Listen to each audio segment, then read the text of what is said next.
Nah, gini, beberapa kekerasan seksual yang maksud saya yang nggak ada buktinya, di visum nggak bisa. Kalau dipegang payudara gimana visumnya? Nggak ada bekasnya kan?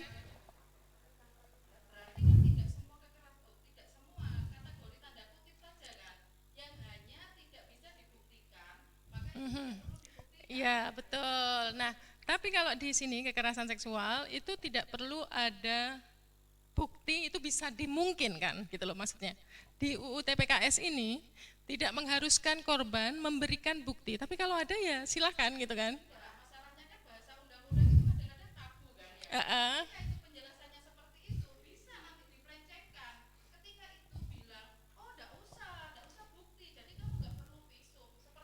Oh enggak. Jadi gini, kadang-kadang perkosaan itu terjadi lama sekali ya enggak? Lama sekali. Dan jangka waktunya kalau nggak salah itu visum, orang itu diperkosa nggak langsung mau visum. Iya toh?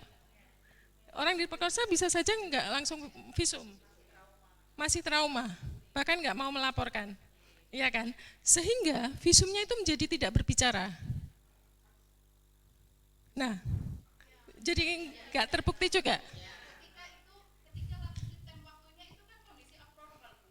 Mm-mm. Benar-benar Ibu.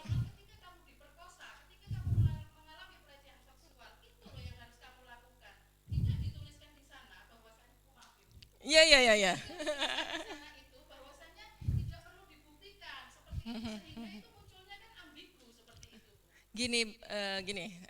Saya bukannya ini ya, apa namanya, saya juga ini, jadi gini, nah, iya betul.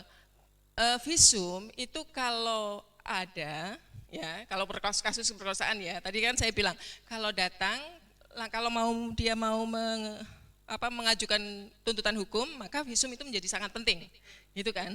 Tapi kenyataannya banyak korban kekerasan itu yang bahkan baru 2 bulan 3 bulan mau cerita, ya kan, sehingga kemudian luka-luka terkait perkosaan itu menjadi sudah kering dan sebagainya, yang ketika divisum itu tidak juga bisa membuktikan bahwa itu ada kekerasan gitu. Nah, di undang-undang ini memungkinkan untuk tidak adanya bukti dan hanya cukup satu saksi. Nah, bukti itu tidak harus dari visum, tapi bisa dengan keterangan psikologis, surat keterangan psikologis. Itu yang menunjukkan bahwa ada dampak kekerasan yang dialami oleh korban. Gitu.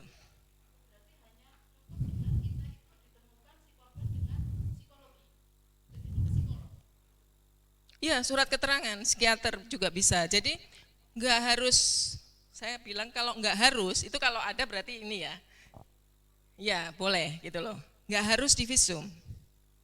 Karena kadang-kadang yang terjadi adalah misal pelecehan seksual. Kalau di perkosaan mungkin ya tetap divisum, tapi visum kadang-kadang nggak berbicara. Gitu. Selang berapa? Bahkan ya, kalau Sabtu Minggu, dokter di Rumah Sakit Bayangkara itu biasanya kita datang untuk visum Sabtu Minggu, biasanya akan divisum Senin, gitu kan. Nah itu yang artinya kejadian langsung visum. Tapi banyak sekali korban kekerasan itu yang seperti itu, lama sekali baru kemudian ini. Jadi UU TPKS itu memungkinkan untuk tidak adanya visum.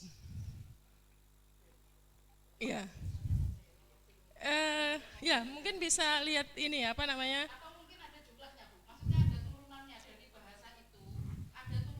Iya, jadi bahasanya itu seperti ini sebenarnya. Untuk kalau nggak salah ya di ini ya, nggak tepat, tapi dia hanya mengatakan cukup satu saksi, yaitu saksi korban dan saksi pelaku. Dia tidak memerlukan bukti. Itu saksi korban aja cukup untuk melaporkan kekerasan seksual. Ya. Nah, biasanya ditampar itu kekerasan fisik. Ya.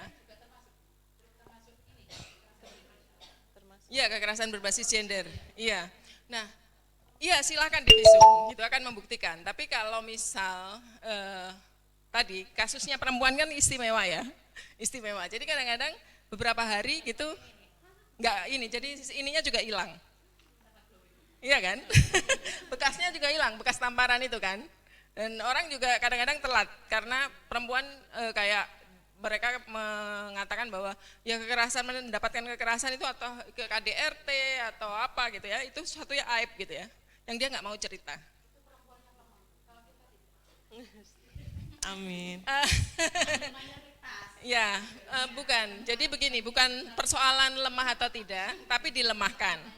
Nah, biasanya mereka yang nggak mau melaporkan itu bukan berarti mereka Perempuan lemah kalau diajak, atau mereka bodoh. Dokter, Kadang-kadang masuk tak orang salah ya, berada masuk di aja, dalam Bang. satu Merasa. lingkaran kekerasan atau dalam Pertama satu saya relasi iri dengan suaranya. yang sangat Terus yang kedua, abusive untuk, gitu ya, sangat banyak kekerasan gitu. Kadang-kadang mereka harus mikir beberapa lapis gitu ya, bahwa kalau aku nanti ngomong sama orang, kira-kira dampaknya apa? Tapi maaf Bu ya, kalau saya melihat dari penjelasannya Panjenengan, seakan-akan itu ini melemahkan kita ya. Kalau perempuan itu kita itu mengikuti ini. Bu maaf ya Bu ya. Iya, iya, iya. Sampai itu menumbuhkan semangat kita, ini loh kamu perempuan. Ketika kamu mengalami seperti ini yang harus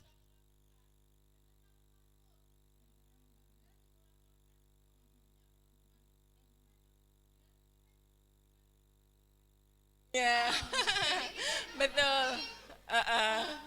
karena kita itu diwakilkan ya Bu ya dari perusahaan kita ya Bu ya, dari SPMI, sehingga kita perempuan itu loh, kekerasan di luar sana itu seperti ini, jangan sampai terjadi di anggotanya kamu harus Ya, Ibu. Oh iya, iya, betul. Itu salah satu pendekatan yang bagus karena kita lihat juga orangnya, ya kan? Kalau misal dia sudah setengah iya untuk melaporkan, disemangati seperti itu, boleh. Kalau dia sudah enggak, kan malah enggak mau, malah menjauh. Kayak misalnya kalau saya lapor ke posko ya, kalau saya mengadu ke posko, yang saya butuhkan itu cuma orang yang bisa mendengar, menemani saya, gitu kan. Kenyamanan mungkin enggak ya, kayak misal ya aku perlu ya aman, gitu ya. Tapi aku enggak pengen melaporkan, ya kan, enggak pengen melaporkan. Yang kita beri apa? Alternatif. Enggak apa-apa kamu enggak melaporkan, enggak apa-apa. Kita temani dia berproses, ya kan, berproses sampai dia siap untuk melapor. Tapi kalau orang yang Anda hadapin datang, dia belum siap apa-apa, ayo lapor, mundur dia, takut. Mbak, ini ya, nanti kan ada season selanjutnya. Kalau ini di materinya, pertanyaannya sesuai materi aja, Heeh. jangan melebar Ya. dulu. Kalau diskusi seperti ini nanti waktunya ini ya. habis. Intinya begini, saya ingin menambahkan dari apa yang disampaikan oleh Bu Siti dan juga Mbak Iva. Jadi begini, memang kekerasan seksual itu memang rentan terjadi pada kita, terutama kaum perempuan, baik pekerja di perusahaan maupun di luar perusahaan. Sehingga kalau kita ngomong hukum ya, kalau kita mau terus terang dengan apa yang terjadi sama kita, pelecehan seksual itu ada dua kemungkinan, antara berani dan tidak. Hal inilah yang harus kita pahami. Antara berani dan tidak, sehingga satu, kata berani dari si pekerja itu sendiri yang mengalami kejadian itu berani melaporkan itu. Kalau yang tidak berani bagaimana? Nama baik. Dia memikirkan antara saya, korban, dan juga si pelaku. Juga nama baik perusahaan, keluarga, dan juga keberlangsungan bekerjanya dia. Sehingga kalau kita ngomong psikolog, nanti ada sesennya. Yang disampaikan Bu Siti memang benar.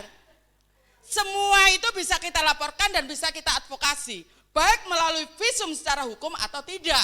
Kan begitu, karena tidak semuanya bisa dibuktikan dengan visum, ya kan? Karena rentannya kaum perempuan sama. Kadang kita juga seperti itu, ya, merasa dilecehkan, merasa diintimidasi, merasa diapa-apain. Tapi kita mikir dua kali.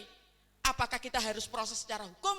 Kalau kita proses secara hukum nanti pasti media itu meliput, pasti semuanya akan tahu. Dan itu harga diri, kan begitu. Sehingga dalam kata kunci hari ini yang perlu saya sampaikan, semua yang kita alami, baik pelecehan seksual sekecil apapun atau yang sudah kita alami, maka semua itu tergantung dari individu kita sendiri. Ya, kita sendiri mau melaporkan mendapatkan pembelaan secara hukum atau kita diam untuk menjaga nama baik kita. Ya, betul. Oke. Betul sekali. Nanti disambung lagi Jadi- ya. Jadi itu adalah salah satu penghargaan bagi korban bahwa dia bisa memutuskan. Dia punya otoritas atas dirinya. Kalau dia nggak tahu, kita kasih tahu ada loh alternatif itu. Bahwa misal aku dilecehkan tapi aku nggak punya bukti. Oh ada loh UU TPKS itu meskipun nggak ada buktinya, meskipun terjadinya sudah lama, kamu tetap bisa melaporkan. Gitu maksudnya. Ini kasus TIS. Saya sampaikan kepada kawan-kawan semuanya. Tidak semua korban pelecehan seksual itu ya kita melaporkan, kadang juga kita itu berpura-pura. Ini kasus TIS yang terjadi di Surabaya tahun 2011. Waktu itu di PUK AI. Kebetulan saya sama-sama waktu itu ya. Ngomong, saya diperkosa. Saya diperkosa oleh atasan saya, manajemen saya. Ya. Padahal setelah kita advokasi, apa yang terjadi? Karena itu, ya mohon maaf, ini kita semuanya perempuan, ada laki-laki di belakang itu abaikan saja. Karena pelakunya laki-laki, ya. Kita ngomong, saya diperkosa oleh manajer saya. Mana buktinya? Iya, manajer saya datang ke kos-kosan saya, memaksa saya untuk melayani nafsunya. Kalau saya tidak mau melayani dia, maka saya diputus kerja, kontrak. Ya. Setelah itu kita advokasi. Setelah kita advokasi, kita telusuri bagaimana kronologinya dari si pekerja perempuan dan manajernya. Apa yang terjadi? Tidak terjadi kekerasan seksual, tetapi atas dasar suka sama suka, karena si pekerja perempuan adalah seorang pekerja kontrak. Kalau dia tidak mau melayani manajernya, maka diputus kontraknya. Sehingga setiap kali habis kontrak, kalau mau diperpanjang kontrak, dia harus melayani itu. Ya, Ya. Tapi karena si manajer ini seorang laki-laki dan ada karyawan perempuan baru yang lebih cantik dari dia, ya. Dia itu khawatir seperti itu, makanya dia merekayasa di Nah. saat ada main dengan manajernya pura-pura Sabar, kita diperkosa. Ya. Ya, jadi seperti itu. Jadi seperti itu. Itu adalah Jadi- sebuah contoh. Enggak semuanya itu saya korbannya loh, kan begitu. Kadang juga Sebentar. seperti itu. sebentar Ibu. Iya, sebentar. Oke. Iya, Baik, sebentar. udah. Makanya kawan-kawan harus Enggak. mencerna setiap masalah yang dilaporkan oleh anggota kita. Ya, kita harus tahu kronologinya seperti apa. Jangan main asal lapor saja. Bu Iso-iso Etik, kualik. Bu, Ya. Bu Ya, Eka. ini juga ada Boleh ini ya saya bicara? Miss, kalau Ibu Siti ini kan menyampaikan materinya, apa yang kita harus tahu, karena kita akan menjadi pengurus KGB tersebut. Nah, kalau Mbak Hanifah ini mungkin dikumpulkan di sini untuk menyemangati mereka biar bisa. Mbak Hanifah, dengerin dulu ya. Iya. Maksudnya gini, kalau Mbak Siti ini menyampaikan materi apa yang harus kita bisa sebagai pengurus GBV. Nah, Mbak Hanifah sendiri itu intinya ditarik ke sini untuk menyemangati kita biar jadi bisa pengurus gitu, biar lebih semangat lagi. Nah itu, nanti itu akan ada sessionnya tersendiri. Nanti kan masih ada Mbak Endah dan Mbak Ika. Nah itu loh, kalau ini materi untuk supaya kita bisa dan mengerti sebagai jadi pengurus GBV tersebut. Iya itu. Oh iya. Iya, siap, siap. Terima kasih. Ini karena tepuk tangan untuk kita semua ya. Terima kasih Mbak Hanifah, luar biasa sekali. Dan mungkin saya kasih kesempatan cuma satu ya, karena Ibu juga mungkin ada agenda selanjutnya. Sebentar, saya pengen meluruskan yang punya Bu Siap, Eka siap. tadi, ya. Silakan. Jadi memang ada kompleksitas seperti itu. Ada kompleksitas. Dia melakukan hubungan seks supaya dia tidak diputus kontraknya. Itu termasuk kekerasan seksual. Bukan atas dasar suka sama suka. Gitu. Ya. Kalau kayak gitu gimana visumnya? Lah, itu sudah visumnya udah nggak bisa bicara karena udah berkali-kali. Maka itu UU TPKS memungkinkan kita untuk tidak menggunakan visum, tidak divisum gitu loh. Silakan. Nah, itu gimana, di mana kekerasannya? Karena adanya relasi kuasa ini loh. Kuncinya itu kekerasan itu bukan pada visum. Di relasi kekerasan kalau untuk UU TPKS. Gitu ya. Kayak kasusnya BPJS. Ya enggak? Kasusnya BPJS, Direktur BPJS, itu kan juga gitu kan? Gitu. BPJS juga gitu, datang berkali-kali ya, berhubungan seks berkali-kali sampai 4 tahun kan mereka, ya kan? Bahkan kemudian baru kemudian memiliki keberanian untuk melapor, gitu. Boleh sih mengatakan kamu lemah kalau nggak ngelapor, kamu ini nggak melapor. Orang yang dikatai seperti itu rasanya seperti apa? Nah itu lebih ke sana. Itu boleh bahwa kita mengatakan bahwa kekerasan itu semua harus dilaporkan, harus diproses karena kalau enggak akibatnya ini itu perlu disampaikan. Tapi kalau kamu harus, itu saya berpikir jangan melakukan kecuali kita ini sebagai pendamping hanya menyampaikan alternatif apa terhadap pilihan-pilihan yang diambil oleh korban. Kalau kamu diam, maka alternatifnya adalah, nih loh, akan ada banyak yang jadi korban. Karena dia kan nggak pernah diproses, gitu. Terus kemudian apalagi? Memang sih kamu nggak akan malu, tapi dia terus merajalela, ya enggak? Atau kamu akan terus menjadi korban karena dia akan ini kan. Tapi keputusan untuk melapor itu tetap ada pada korbannya. Gitu. Itu? Oke.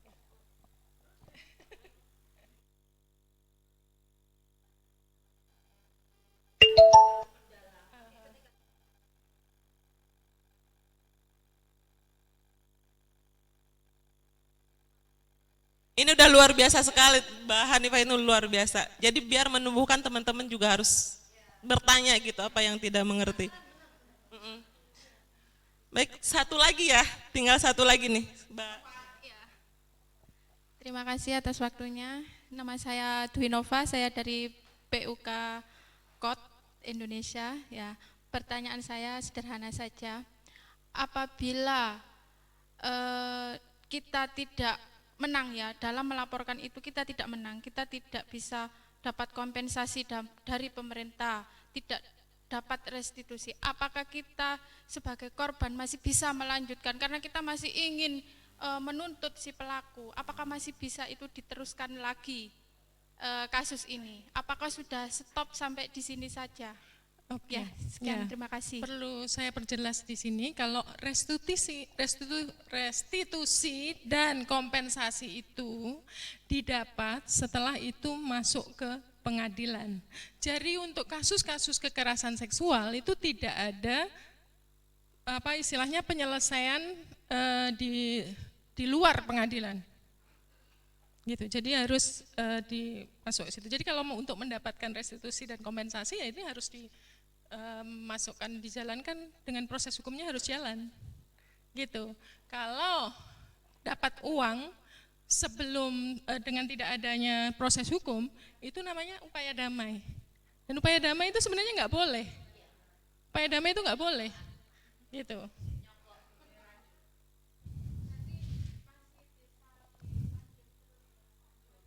Iya. Iya. Tapi betul. Ya, harus diteruskan. Itu yang dari kalau amanat undang-undang ya, harus tetap diproses hukum. Tapi korban itu juga perlu tahu kalau ini diteruskan itu konsekuensinya apa saja. Kayaknya melemahkan ya. Tapi sebenarnya ini menyiapkan.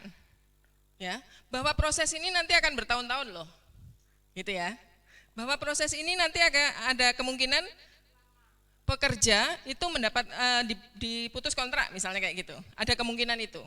Kemudian ada juga kemungkinan tadi diperkarakan dengan pencemaran nama baik, pasal pencemaran nama baik. Gitu. Ada seperti itu. Nah, kita menyiapkan.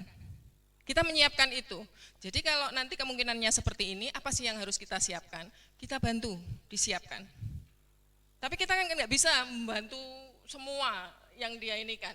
Kalau dia benar dipecat misalnya, karena belum tentu kita menang juga di pengadilan. Kita bisa apa? Kan kasihan juga dia. Nanti dia yang mempertimbangkan itu. Gitu. Baik, mungkin cukup di sini ya untuk materi dari Bu Siti. Nah, gimana teman-teman? Akan lanjut nih nanti ya. Tetap semangat.